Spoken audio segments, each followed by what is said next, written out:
म्हणजे मामांचे वडील जे होते ना, वडिलांनी सांगितलं की नाही, त्याच्या नशिबात गदा नाही. स्पष्ट सांगितलं, त्याच्या नशिबात गदा नाही. ज्या टायमाला संतोष जाईल त्या टायमाला तुमच्या सलग गदा येतील 3-4.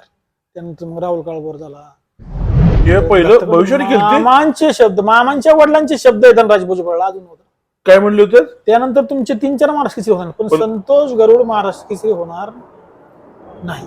एवढा मोठा बनवा असू सुद्धा त्याच्या नशिबात ती गोष्ट नाही. त्यांनी स्पष्ट सांगितलं. ह्या गोष्टीचा तुम्हाला राग नाही? अजिबात नाही हो. काय राग येण्याचं कारण? तिने असं तुमच्याबद्दल अपशब्द बोलल्याचं नाही नाही, अजिबात नाही. नशिबात होतं ते कळलं. म्हणजे देवच, देव माणूसच हो, देव माणूसच. ह्या महाराष्ट्रामध्ये बिरादरा मामा आणि सोरवी सर, मी कायम सरांचं नाव घेतो, हे 2 व्यक्ती होणे नाही महाराष्ट्रामध्ये.